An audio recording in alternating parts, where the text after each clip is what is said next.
fantastic trial that is informing the work that we're doing now. And one of the things that they found is that over 50% of hemorrhaging cases go undiagnosed. And hemorrhaging is the leading cause of maternal mortality. So the woman has given birth, she's on the bed, maybe in a delivery ward with 20 other women, and begins hemorrhaging. Half of the time, the attendant doesn't even know, largely because they're overwhelmed, and there's simply no good diagnostic for this. So in terms of innovation, with your understanding of the market, where do you think, how will you describe Africa's health tech space? Do you think it's ready for disruption? And do you think what you are currently doing right now can help facilitate that? And I'm concerned about your tech potentially staying at the back end and people not knowing that it's driving a lot of physical impact. So what are your thoughts on this? So hi, Michael, how are you doing today? I am fine, Paul. Really nice to meet you. Yes. I'm really happy that we are finally having this conversation. So let's talk about this sector, even before talking about the product and the innovation. So what is your perception of maternal care in Africa? And what do you think the vacuum still exists that your innovation could help us solve? Yeah, well, the maternal, newborn, and child care is incredibly important part of primary care and of development. But as you are well aware, that we've made some great gains in reducing mortality, but the last several years it has really plateaued and even reversed in some cases after COVID, to the point now where a woman in childbirth in sub-Saharan Africa is 45 times more likely to die than her counterpart in the US or Europe, which is a really horrific figure and nowhere near the goals for 2030 for SDGs. And so there has been not just Field, of course, but a wide range of partners trying to mobilize efforts to make interventions and improve here. And yeah, it is also really hopeful because there are a number of really affordable, common sense interventions and therapies that have been proven now to make a real impact in saving lives. And a lot of many of the governments where this is the most urgent have embraced this. Professor Pate in Nigeria has made maternal survival a major priority for the federal government. And for example, and a lot of the work doing building up the research base, building the evidence base for these interventions, updating and harmonizing treatment guidelines. This work is largely done. Now it is really about building these smart interventions and new kinds of campaigns to take these solutions to scale and really bring them to the patient. And so there's an enormous amount of work to do, but I think this is also a really great time because there's more to work with and more alignment at this moment than there ever has been on MNCH. And just to speak broadly about it, I think MNCH has been more fragmented of a program area than the others that we think about. There's been massive consolidation around HIV, even tuberculosis. Certainly what Gavi has done for immunization. And MNCH has never had that same level of sort of global coordination. And I think there's sort of a new kind of movement around that now, which I find really exciting, hopeful. Yes, I think I'm also very excited about the innovation pipeline, the tools that are already there, and everybody. But the issue I always look at from the innovation perspective is there are a large number of solutions, all of them having potentials. But two things: scalability and the market or the key stakeholders opening up to these innovations, and this innovation to be able to quickly plug in to where they are needed. So let's talk about Field as a healthcare health tech company. When did the journey start? And let's talk about the innovation that has gotten the attention of the Gates Foundation. Yeah, great. And agree with you completely on the first point about how important scale is to consider from the beginning and aligning everybody up front. We started Field in 2015, actually, the end of 2015. And we began as a software company, which we are still very much today. We set out to build a kind of control tower for large health systems to very quickly digitize and network the end-to-end supply chain. We began with immunization, started with EPI, and have then extended to the large sort of vertical disease areas, so HIV, TB, malaria, family planning. And this was focused on allowing really large health systems like the Federal Ministry of Health or large donor-supported programs to gain better visibility and control over the management of products and commodities donated into these programs. But that platform, that software basis, has proven very successful. We've been able to really take it to scale over that period of time. Field turns 9 next month, and I'm happy to say that work has gone to great scale. We've got about 40,000 points of care on this platform today, and so this is a solution that we have taken to scale, and we are providing the government and its partners with visibility that in Nigeria that doesn't really exist in other programs, and a kind of operational control that is really making the most of scarce budgets and limited inventories, averting millions of dollars of otherwise wasted products due to expiry. Since we began on this digitization journey on the supply chain, we have seen in Nigeria the availability at points of care for malaria and family planning products. The availability has doubled in that time. We've cut the stock out rate in half. And so there's some really tangible improvements that have been made through this over this journey. We also use that same control tower to run a supply chain for those outside of those programs. And we begin by serving digital services along with distribution and finance services to community pharmacies in Nigeria and now also Kenya. And so it's not just the big government programs that benefit from this kind of well-managed networked supply chain, but now any small pharmacy, and now even today, large hospitals are on this network and using our system to do planning, forecasting, access the best prices, get fulfillment, access to a whole range of affordable financing. And so we've got about 6,000 pharmacies on the network for this today. What Field has become today is a software company still at the core, but we are also a licensed pharmaceutical distributor in Nigeria and Kenya. And we are also providing a lot of financing into the health space, ensuring that providers can access the full range of products that they need to treat their patients and improve availability and try to drive down cost. We now have these digital and distribution and finance capabilities that provide a really great network for the acceleration of new therapies into practice. In that we've got this route to market, so to speak, this route to patient. And that is where I think that the foundation has seen its product introduction work aligned with what Field's distribution capabilities are, and that we can very meaningfully drive those new products into practice. Thanks, Michael.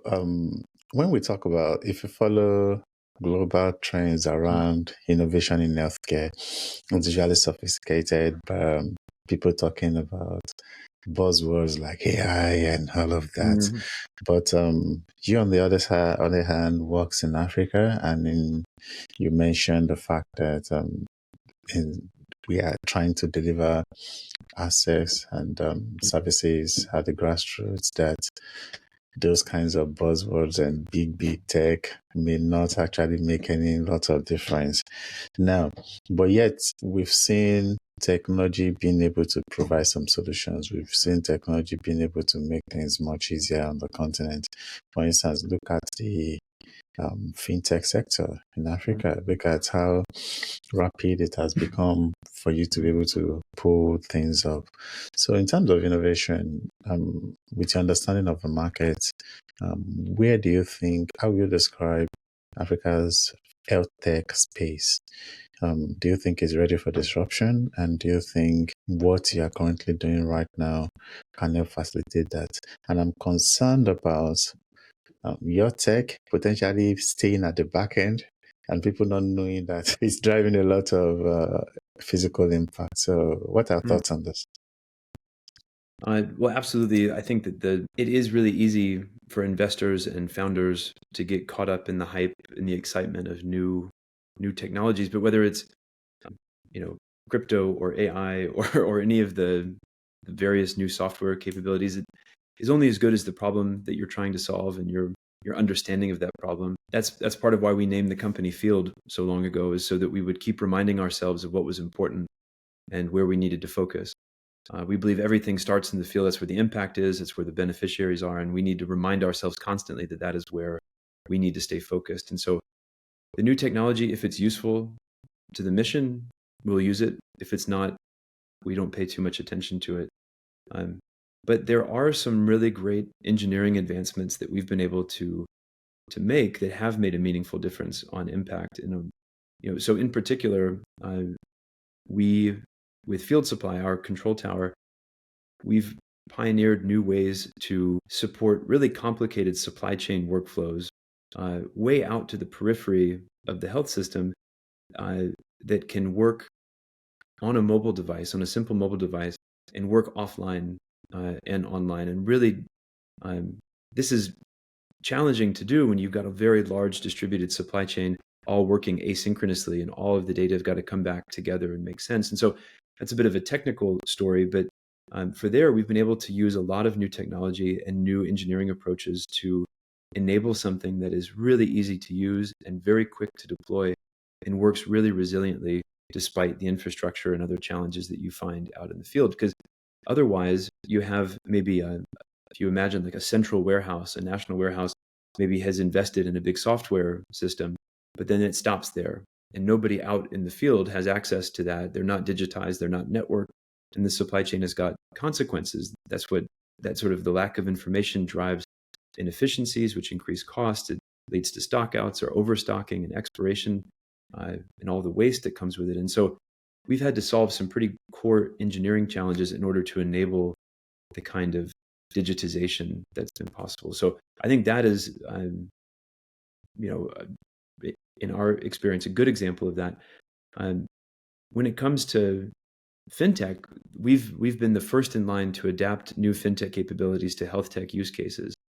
And I feel like there aren't enough people doing this. I think that this is a really ripe area, way more than just any one company can do, but really taking advantage of all the latest capabilities. And we're always seeing what's now possible and how can we leverage that to deliver capital to the providers we support in a way that is cheaper, easier, in a way that allows us to extend the reach of the financing we provide. So huge potential there. And as far as health tech and insurance tech, I would include in this too, in Africa, there is enormous potential to do more and go further. I think it is extra hard, but there is enormous potential far beyond the supply chain and what we've been doing to better empower patients and providers, and also payers. Both public and private insurance really can benefit from further digitization and development of new tools. So, and I wouldn't even call that disruption. There's not really so much to disrupt. It's really more about enablement. Enablement and not disruption. Yeah. So there's also this issue that I want to raise with you, which is the perception of innovation on the continent's health system not potentially seen as a profitable venture, more like a social enterprise. So from your experience, and that I think discourages innovation, discourages active player involvement in the sector. So what is your perception of that before we pivot back to Field? Yeah, well, that's an interesting one. I think so I've spent 16, 17 years working in innovation and healthcare delivery in Africa. And I've seen this the entire time, that there is this kind of false dichotomy between um, business and the programmatic goals, or between building a business or having an impact. Um, and I think this is a false choice. I think in many ways, business is a great vehicle for solving some of the problems the health system faces. In particular, the ability to build a business that can sustain itself has the ability to attract uh, new capital into the space beyond just what donors or governments can provide. And so we've been able to channel millions of dollars of private investor money into the space, bringing capital that would not have otherwise gone to build these things and support uh, these services we provide. And we need in the health space in Africa as much capital as we can get. And if we can build linkages between our business and capital markets, then that's fantastic. We can really do something good with that. It's up to the founder and the entrepreneur to have the creativity and the vision for how to do that in a way that is aligned with the mission. Because the other thing is that you don't get very far in Africa if you're not thinking about the impact you're having, and if you're not thinking about the communities that you're helping develop. We wouldn't get anywhere if we were trying to charge a high price. Nobody would pay attention. Or if we're trying to do something that doesn't actually have an impact, you just don't go very far. And so in our mind, you've got to be a productive member of your community and contribute, but you've also got to think about how to do so in a way creatively enough that can attract capital from different sources. And so I think that there are lots of examples of companies that have built and used technology and built profitable companies, but it's not easy. One of the challenges is being able to sustain the cost of a software team. This is a huge new expense that a traditional company might not have to incur, and so you have to then therefore use that to get to a level of scale that a traditional company could not have reached. And I think that actually aligns very well with the need of these health systems to reach those who don't have access. I think technology is a huge part of enabling the kind of access that you might have. You can only go so far with pen and paper or Excel sheet, and you can really drive down the cost of reaching that next patient with the right kind of technology. So yeah, I would hope that there's not such a trade-off. Yeah, thanks for the honesty. Then let's go back to Phils and let's talk about, I know you've given the figures, but I want us to go beyond the figures and talk about the real life impact. So what experience in terms of real life impact stand out for you that makes you think, okay, is for situations like this that we exist as a company?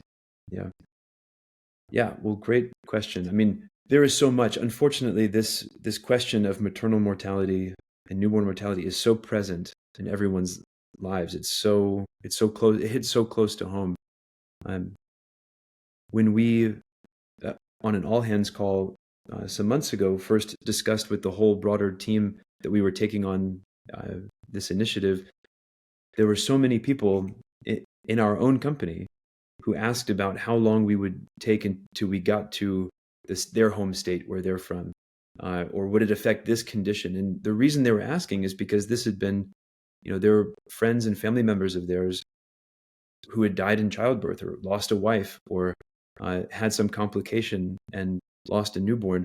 And it's sad and also hopeful that even on our own team, there are so many people who have these immediate connections to this problem. So it is very present within field. It's not just an abstract, line on a chart that you try to get to go in the right direction. It's something incredibly human. And in terms of the interventions that we are helping accelerate, they're all very exciting, but one of the ones I would highlight is this calibrated drape. I don't know how familiar you are with this, but the very brief story of it. So this large study, the Emotive trial, has tried to, across multiple countries, understand what are the leading causes of postpartum hemorrhaging and how effective are the interventions. It's a fantastic trial that is informing the work that we're doing now. And one of the things that they found is that over 50% of hemorrhaging cases go undiagnosed. And hemorrhaging is the leading cause of maternal mortality. So the woman is given birth, she's on the bed, maybe in a delivery ward with 20 other women, and begins hemorrhaging. Half of the time, the attendant doesn't even know, largely because they're overwhelmed, and there's simply no good diagnostic for this. And so it's hard to even know that it's happening, let alone provide care or know which pharmaceutical intervention is appropriate. And so there's this fantastic product that's been developed called the calibrated drape, and it's effectively a sheet that goes onto the bed after the woman is given birth that simply collects the blood, the runoff, and it pools it, and it has lines calibrated so that you can measure it. So very quickly, with a quick glance, someone with just the smallest amount of training can understand if that woman is entering into a place of high risk and really needs to be attended to. This is exactly the kind of intervention that is practical. It's incredibly affordable. We're looking at, even today, even before we're at scale, we're looking at about 70 cents per drape. And this can even be lower. And it is the enabler to treating hemorrhaging on site. It's practical. We have manufacturers in Nigeria and Kenya already ramping up production, and it is going to enable providers everywhere to simply to very quickly elevate the quality of care they provide and make better rational use of the drugs that they have access to. And this, to me, is hugely real and imminent, and a great story of, I think, the kind of innovation that we need to make progress on this issue. Thank you very much. You are already in Kenya. You are actively involved in Nigeria too. Let's talk about these two markets and the experience that you've had in terms of rolling out your solutions. Yeah, well, we began in Nigeria. I've been there for a long time now, and much of what we built has been built around the Nigerian context and use case. For the distribution service that we offer and the financing that we provide, the markets are fairly. So overall, the structure of the market, the needs of the market are 90% the same. There's very little difference, actually. They are both struggling with availability. There are still too few options authorized in the market. Distributors in both markets today don't quite go far enough to provide a complete supply chain for providers, and providers that lack access to affordable financing in the same kinds of ways. Nigeria has had this extra problem of, the Naira and the FX challenges. It has been far less stable than the shilling, and that has created and compounded a lot of challenges for both manufacturers domestically and importers. So we've seen much faster price inflation, worse availability in Nigeria, making this problem all the more urgent. Whereas in Kenya, FX is a bit more stable, and you see availability generally higher there. I would say that on the financing, there's probably the biggest difference. Nigeria is very much a cash market, is a savings culture, and use of credit is transformative, but something we find requires a lot of education and investment in financial literacy to make sure that the providers we work with are making the most out of the credit that they have access to, and they feel comfortable accessing the credit that they need. In Kenya is very much a credit market. There have been a lot of small, these sort of digital lenders. People are quite familiar with loans and have accessed them. The challenge in Kenya is more about making sure that they can use that the financing they receive wisely, and that they are also using it in the most productive way to drive the business growth. And so this also requires education, but it's sort of from a different side. So they're interesting, and those are both fintech stories in many ways as well. But the big lesson is that they are both markets that are outliers in terms of maternal and newborn mortality, where the population is far too large, and the problem is far too large for us to ignore this. And so they both present really urgent opportunities to continue our mission there. Okay. Thank you very much. So let's talk about this new funding from the Gates Foundation. What were you expecting when you were applying for it, and what are your plans going forward with it?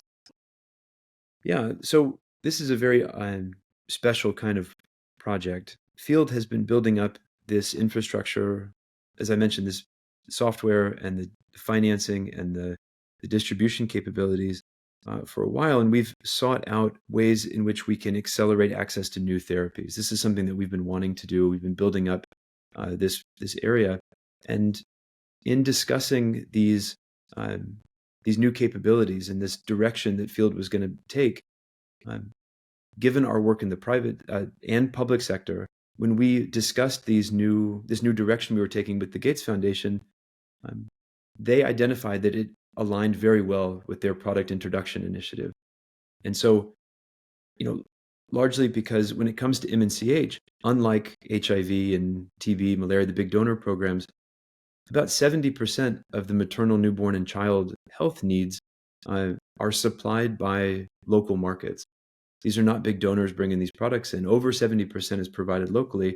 And so if you really want to have an impact on those programs, on those outcomes, you need to find a way to work with and support the local pharmaceutical system. And that includes private manufacturers, local distributors.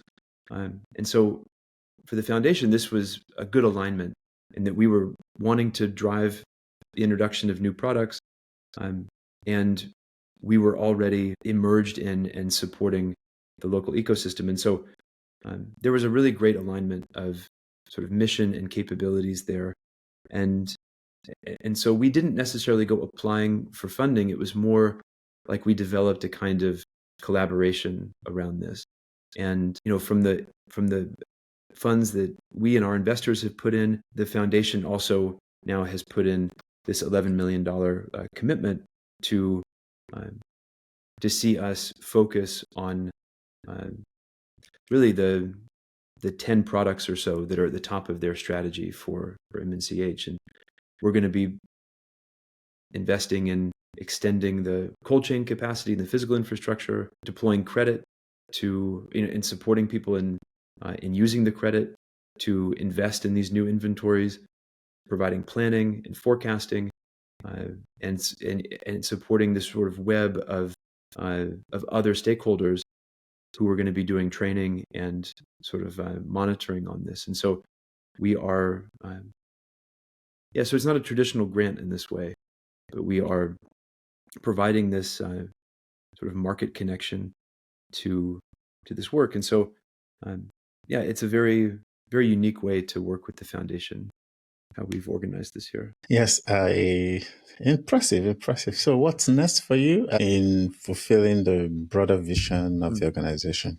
So for this scope itself, the next big focus here is we're very much focused on working with state governments across Nigeria. There's an initial 11 states we're working with, but we're going to all 37, and making sure that they have access to the working capital and can really plan and forecast their demand, and that we can connect them to the lowest cost drugs. One of the things that we need to do here is we need to drive down the cost of delivering the entire MNCH portfolio to free up more room in their budgets and in that of the patient to make sure that they can afford the addition of these new therapies and these new tools. And so there's a lot of helping restructure and drive the costs out of this system. That's sort of the immediate next step for us. But as an organization, we are already working on the next therapeutic areas. There are opportunities to help drive new priority interventions in HIV. We're looking also beyond just hemorrhaging for maternal mortality, and we're looking at sepsis and preeclampsia, some of the next big killers. And continuing to build on this strategy. Meanwhile, we are continuing to build the core business, of course, which is about continuing to put the rest of the health system onto this control tower and help digitize more broadly. We're now also working with the faith-based community in a new way, which we've not done previously. We're working with the EPN, the Ecumenical Pharmaceutical Network, to help sort of bring technology and benefit from what they're the faith-based community is an enormous part of health delivery in Africa, and that's a community that we are trying to work more closely with, and and continuing to scale up the financing that we do. There's such an enormous need. The market is deeply undercapitalized, and so trying to make sure we access the right kinds of capital at the right prices to help make sure that there's enough liquidity in the system to keep investing in those inventories and keep availability high. Thanks, Michael, for talking to me. Any last remarks for me? No, I think these were great questions. I think I covered all my the things I hope to mention. No, I think this was good. And of course, happy to, if anything comes up as you're... Oh, no. You are not done, Michael. You have to say something. I like compelling people to say something.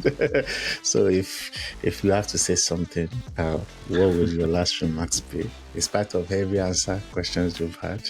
I guess what I would want the readers of DevX to take away from this is that there are new ways to think about how we deliver these therapies and deliver these interventions. That this project represents a very unique way of doing this. This is not just another USAID. This is not going the same way as Global Fund or Gavi. Those were successful and appropriate in their own way. But we, and not just we, but Gates and the government are really learning from those, taking those lessons on board and developing new ways of working with private sector, new ways of leveraging different kinds of technology and bringing new resources here. So this is a story about MNCH and about these exciting new therapies, but it's also, I think, a story about how we are moving into a new phase of working with local partners and trying to look at health as a platform for ongoing improvements in access and quality of care. So yeah, I think that this is part of what makes it interesting. Yeah, thank you very much. That was brilliant.